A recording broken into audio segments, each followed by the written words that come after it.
सुर्खियों के बाद में खबरों में डालते हैं विस्तार से नजर। बीते महीने पश्चिम बंगाल के मुर्शिदाबाद में हुई हिंसा के बाद से ममता सरकार लगातार सवालों के घेरे में रही है, लेकिन टीएमसी इस हिंसा में बाहरी लोगों का हाथ बता रही थी। लेकिन कलकत्ता हाईकोर्ट द्वारा गठित फैक्ट फाइंडिंग कमेटी के खुलासे के बाद बंगाल सरकार और टीएमसी पूरी तरीके से बेनकाब हुए हैं, घिर गए हैं।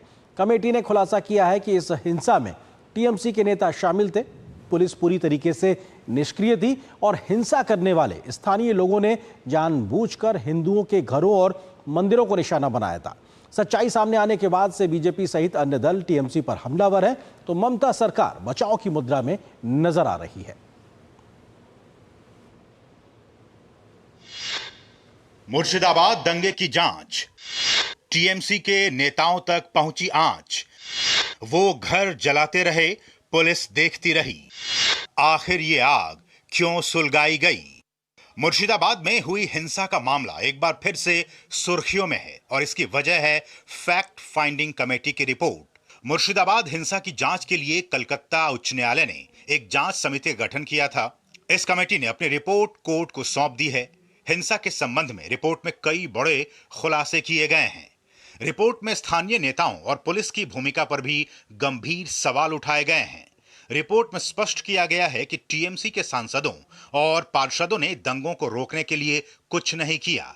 इसके साथ ही पश्चिम बंगाल सरकार ने पुलिस और नागरिक प्रशासन को निष्क्रिय रहने के लिए प्रोत्साहित भी किया। रिपोर्ट में कहा गया है कि उपद्रवियों ने अपने चेहरे ढके हुए थे ताकि कोई उन्हें पहचान न सके। बेटबोना गांव में उपद्रवियों ने जमकर उत्पात मचाया था। यहां पर 113 घर जला दिए गए थे। उपद्रवियों ने मंदिरों को भी निशाना बनाया था। आरोप है कि 11 अप्रैल 2025 को धुलियान नगर पालिका के पूर्व अध्यक्ष महबूब आलम ने इस हिंसा को अंजाम दिया था। इस दौरान पुलिस प्रशासन ने कोई उचित कार्रवाई नहीं की थी। स्थानीय प्रशासन पर कुछ गंभीर सवाल भी उठाए गए हैं। कहा गया है कि प्रशासन की तरफ से हिंसाग्रस्त इलाकों में किसी भी व्यक्ति की मदद नहीं की गई। रिपोर्ट आने के बाद बीजेपी ने ममता सरकार पर हमला बोला और कहा कि टीएमसी सरकार की हिंदू विरोधी निर्ममता सामने आ गई है। बीजेपी ने पूछा है कि ममता बनर्जी टीएमसी नेताओं पर कब कार्रवाई करेंगी।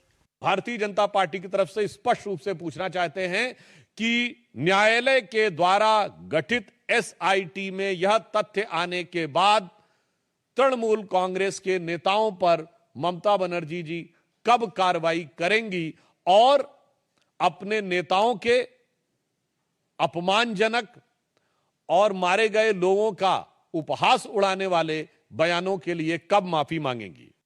बीजेपी के आईटी सेल के प्रमुख अमित मालवीय ने फैक्ट फाइंडिंग टीम की रिपोर्ट को लेकर सीएम ममता बनर्जी को घेरा। उन्होंने इस रिपोर्ट के संबंध में अपने सोशल मीडिया एक्स हैंडल पर कहा कि रिपोर्ट ने ममता बनर्जी के उस दावे को सिरे से खारिज कर दिया है जिसमें उन्होंने ये कहा था कि मुर्शिदाबाद हिंसा के लिए बाहरी तत्व जिम्मेदार हैं। सच्चाई तो यह है कि मुर्शिदाबाद दंगे को टीएमसी ने अंजाम दिया ताकि संवेदनशील सीमावर्ती जिले में हिंदुओं की संख्या में कमी लाई जा सके। बीजेपी जहां इस मामले में ममता को दंगाइयों का साथ देने वाली पार्टी बता रही है, तो वहीं ममता की सहयोगी कांग्रेस का कहना है कि कानून के मुताबिक कार्रवाई होगी। पहलगाम से तुलना करेंगे तो पहलगाम तो एक्ट ऑफ टेरर था, इसको भी एक्ट ऑफ टेरर बोल रहे हैं तो बोलिए। फिर उसके बाद आपने ही कहा कि act of terror would be an act of war. अब किसके खिलाफ वॉर करेंगे जरा बताएं।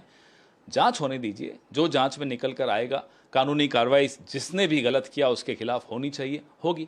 कोलकाता हाईकोर्ट के फैक्ट फाइंडिंग पैनल की रिपोर्ट के बाद एक बार स्पष्ट है कि मुर्शिदाबाद में वक्फ के नाम पर जो दंगे हुए दरअसल वो ऑर्गेनिक नहीं ऑर्गेनाइज थे, स्पॉन्टेनियस नहीं स्पॉन्सर्ड थे। State sponsored targeted violence against Hindus था और इसमें जिस प्रकार से टीएमसी के नेता शामिल थे उनका भी रोल सामने आ गया। पुलिस को जानबूझकर इनएक्टिव रखा गया ताकि हिंदुओं को नुकसान पहुंचाया जा सके। गौरतलब है कि मुर्शिदाबाद में पिछले महीने नए वक्फ बोर्ड कानून के खिलाफ मुर्शिदाबाद में हिंसा हुई जिसमें कई लोगों की मौत हुई थी और कई लोग घायल हुए थे। हिंसा मामले ने काफी तूल पकड़ा था जिसके बाद हाईकोर्ट को दखल देना पड़ा था। Bureau report, DD news.